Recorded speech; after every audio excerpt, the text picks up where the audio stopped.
students, this is Surbhi Tiwari and you are watching our favorite educational channel Magnet Brains. Well, हम chapter number 8 पढ़ रहे हैं जिसके सारे टॉपिक्स, उसके एक्टिविटीज़, इन सभी का कंप्लीट डिस्क्रिप्शन मैं ऑलरेडी दे चुकी हूँ, सब कुछ हम समझ चुके हैं। वेल, अब बारी आती है एनसीईआरटी सॉल्यूशन की।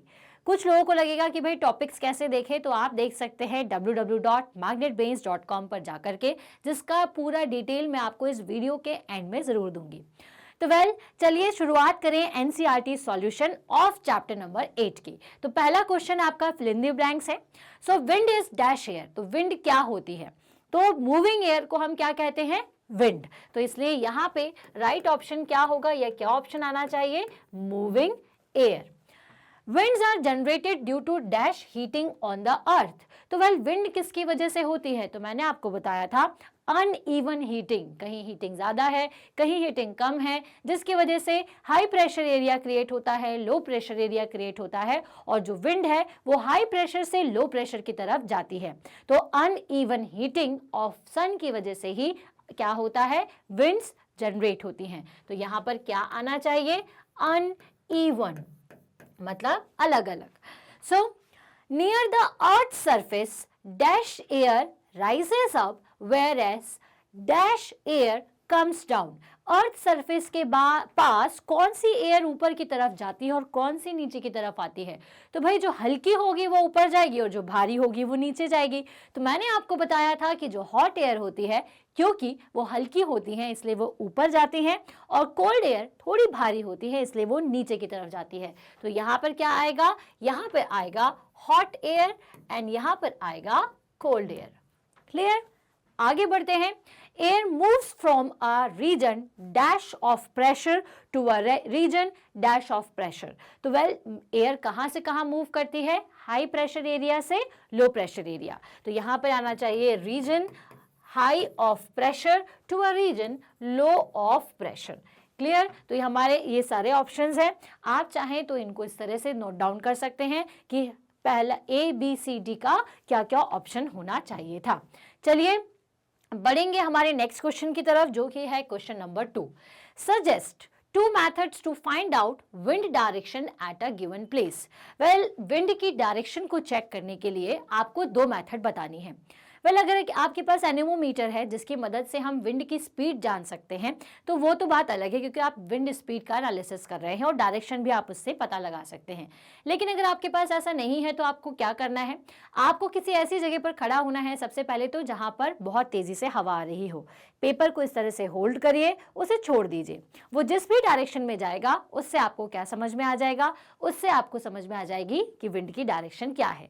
साथ ही साथ आप विंड पैन का भी यूज़ कर सकते हो, जिससे आपको क्लियर हो जाएगा कि किस डायरेक्शन में जो हवा है वो चल रही है। ठीक है?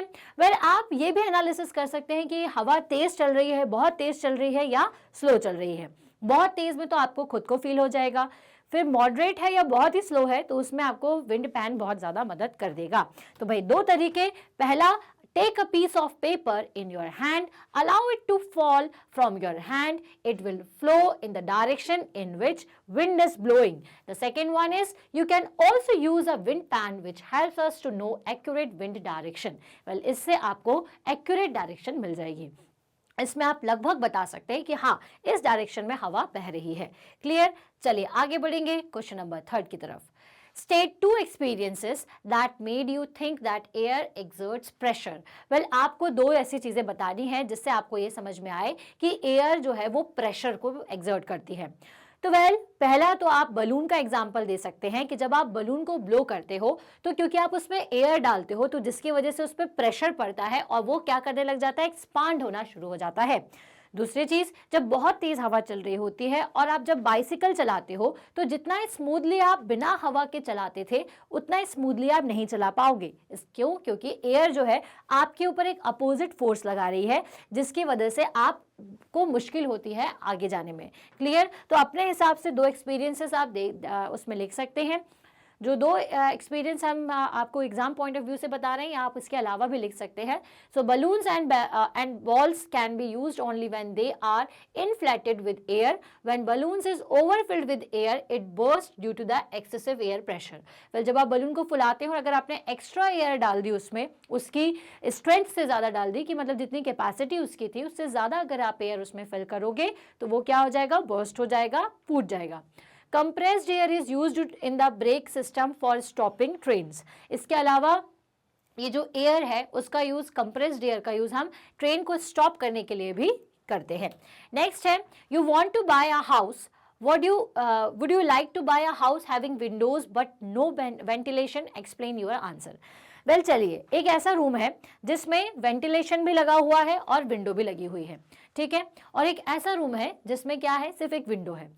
तो भाई विंडो से हवा तो आएगी, लेकिन अगर उसको प्रॉपर तरीके से पास होना है, ठंडे से गर्म होना है, तो कब हो पाएगा, जब उसको 2 पॉइंट मिले. तो वेंटिलेशन की मदद से क्या होता है, हवा आपकी खिड़की से आती है, ऊपर की तरफ उठती है, मतलब गर्म हवा ऊपर जाएगी और फिर ठंडी हवा आएगी. तो ये जो सर्कुलेशन है ना हवा का, वो बना रहता है और इस तरह से रूम का टेम्परेचर होता है. तो अगर वेंटिलेशन के बिना कोई हाउस है तो वो बिल्कुल भी अच्छी तरीके से आपको ठंडा नहीं रखेगा, आपके घर के टेम्परेचर को मेंटेन नहीं करेगा. तो इसलिए क्या ज़रूरी है कि घर में वेंटिलेशन हो. So no, a house which has no ventilator is not a safe और healthy house to live in.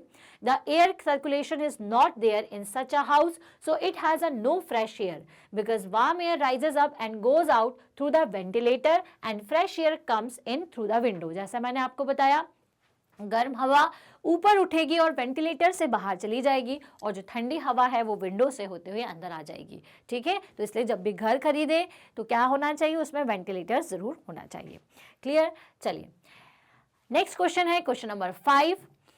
Why? Explain why holes are made in hanging banners and hoardings. well, आपने होर्डिंग्स में देखा होगा छोटे छोटे holes बने होते हैं.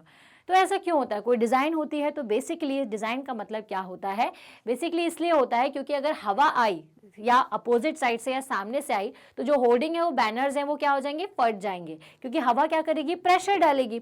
लेकिन अगर आपने बीच में होल्स क्रिएट कर दिए तो क्या होगा, उसको एयर को पास होने के लिए जगह मिल जाएगी और जो होर्डिंग्स हैं और जो बैनर्स हैं वो एज इट इज रहेंगे. क्लियर. तो उसकी सेफ्टी प्रिकॉशंस के लिए ही हम उसमें होल्स डालते हैं. एयर एक्सर्ट्स प्रेशर, क्योंकि एयर क्या करती है, प्रेशर डालती है. Due to this pressure banners and hoarding flutter and turn when wind is blowing fast. Holes are made in banners and hoardings so that the wind passes through the holes and they do not become loose and fall down. इसलिए हम करते हैं ताकि वो फटे ना, एक जैसा रहे, वैसे के वैसा ही रहे. इसलिए हम उसमें क्या करते हैं, होल्स देते हैं ताकि विंड एक जगह से दूसरी जगह आसानी से पास हो सके. आगे चलेंगे क्वेश्चन नंबर 6 की तरफ. How will you help your neighbor in case of cyclone approaches your village and town? well, ये सारी चीज़ें हम डिस्कस कर चुके हैं कि अगर साइक्लोन आता है तो हमें कैसे अपने नेबर्स की हेल्प करनी है. पहली चीज़ तो आपको ज़रूरी फूड और ड्रिंकिंग वाटर आप पहले स्टोर करें और जिसको आप अपने नेबर्स के साथ शेयर कर सकते हैं. साथ ही साथ जो भी चैनल्स पर या टीवी पर आपको बताया जा रहा है कि भाई साइक्लोन आने वाला है, तो ये इन्फॉर्मेशन आप उनके साथ भी शेयर करें. बहुत ही फ्रेंडली बिहेव करें इस दौरान अपने नेबर्स के साथ में. अगर आप उस जगह को छोड़ करके जा रहे हैं तो अपने नेबर्स को भी उस चीज़ के बारे में इन्फॉर्मेशन दें, उन्हें भी साथ लेकर के जाएँ और उन्हें सारे ज़रूरी प्रिकॉशंस के बारे में बताएं. अगर वैट स्विचेज़ हैं तो उनको बिल्कुल हाथ नहीं लगाने देना है, किसी को भी ओपन लाइन है किसी चीज़ की तो उसको भी हमें नहीं छूना है, ठीक है.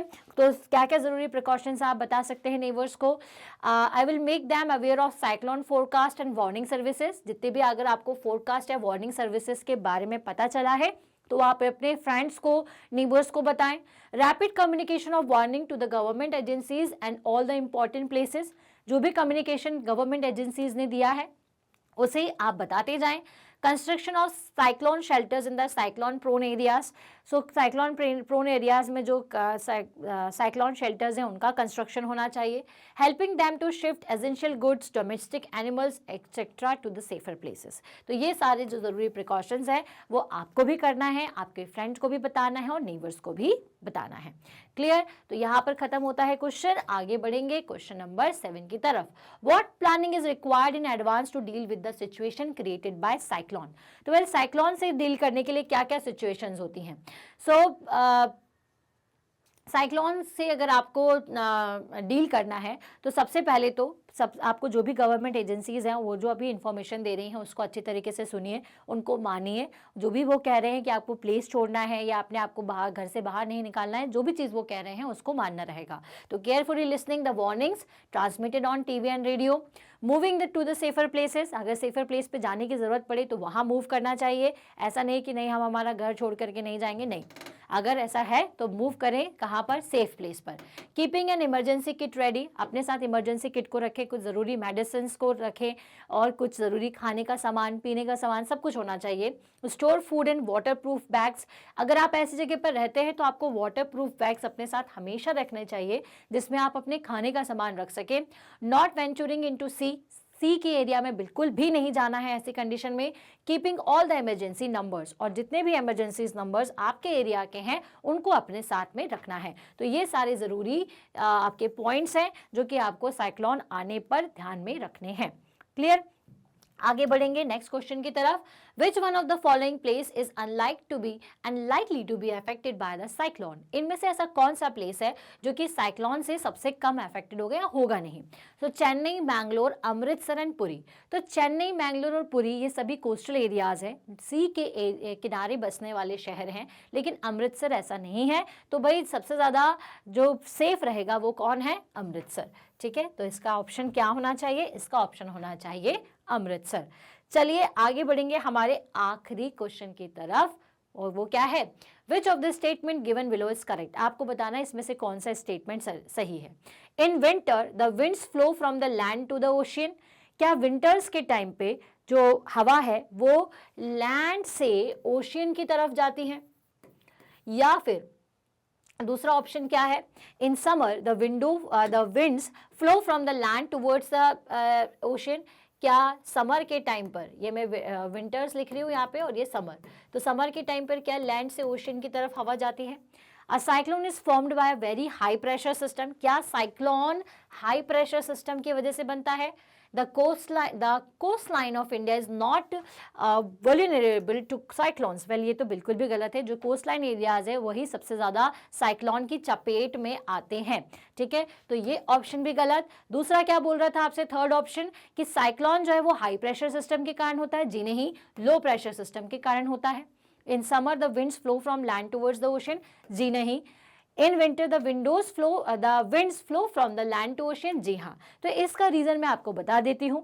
वेल देखिए क्या होता है, समर के टाइम पर क्या होगा, आपका लैंड एरिया ज़्यादा गर्म होता है।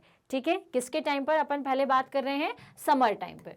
ठीक है, तो समर के टाइम पर कौन ज़्यादा हीटअप होगा? लैंड। ठीक है, हीटअप होगा, इसका मतलब क्या होगा, जो हवाएं हैं वो ऊपर की तरफ उठेगी और यहाँ पर क्या बन जाएगा? Low pressure area. ठीक है, और जो सी एरिया होगा वो इस टाइम पर थोड़ा ठंडा होगा, वहाँ हाई प्रेशर एरिया होगा। तो समर के टाइम पर जो हवा है वो कहाँ से कहाँ जाएगी? सी से आपके लैंड एरिया पर।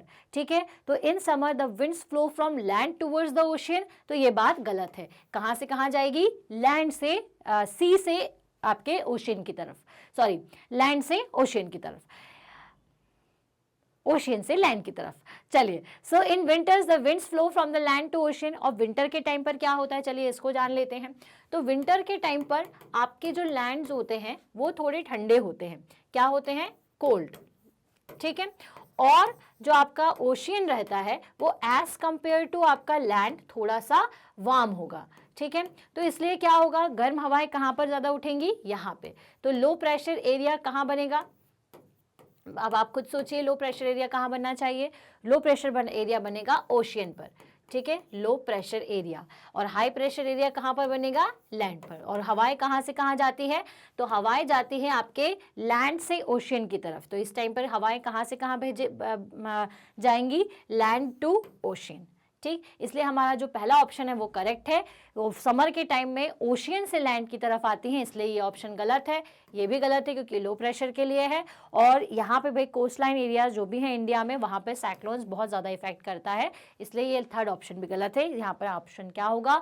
Option number first. तो इसी के साथ ही हमारा NCERT सॉल्यूशन खत्म होता है चैप्टर नंबर 8 का।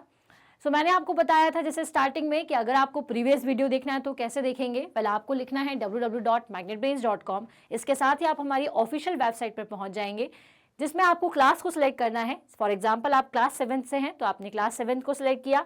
जैसे ही सिलेक्ट करेंगे तो एक विंडो ओपन हो जाएगी जिसमें हर सब्जेक्ट के वीडियोस हैं। जो भी सब्जेक्ट पढ़ना है जस्ट उस पर वॉच नाउ करें। वॉच नाउ करते साथ ही आपको नीचे चैप्टर वाइज सब टॉपिक सब कुछ दिखेगा।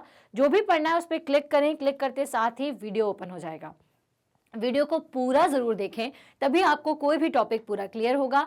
अगर टॉपिक समझ में आ रहा है, वीडियो आपको पसंद आ रहा है तो लाइक करिए, कमेंट करके बताइए और इसे शेयर करिए अपने सेम क्लास के स्टूडेंट्स के साथ, क्योंकि साथ में पढ़ने का मज़ा कुछ और होता है। और साथ ही साथ आप अपने उन दोस्तों के साथ भी शेयर कर सकते हैं जो आपसे थोड़ी छोटी या बड़ी क्लास में है, क्योंकि हमारे पास हर क्लास के दैट इज किंडरगार्टन से क्लास 12 तक के सभी स्टूडेंट्स के लिए ऑनलाइन वीडियो लेक्चर्स अवेलेबल है, वो भी 100% फ्री ऑफ कॉस्ट। चैनल को सब्सक्राइब करें ताकि जो भी रिसेंट अपडेट है वो तुरंत आप तक पहुंच जाए। मैं मिलूंगी मेरे नेक्स्ट वीडियो में। Till then stay happy, stay healthy. Thank you so much.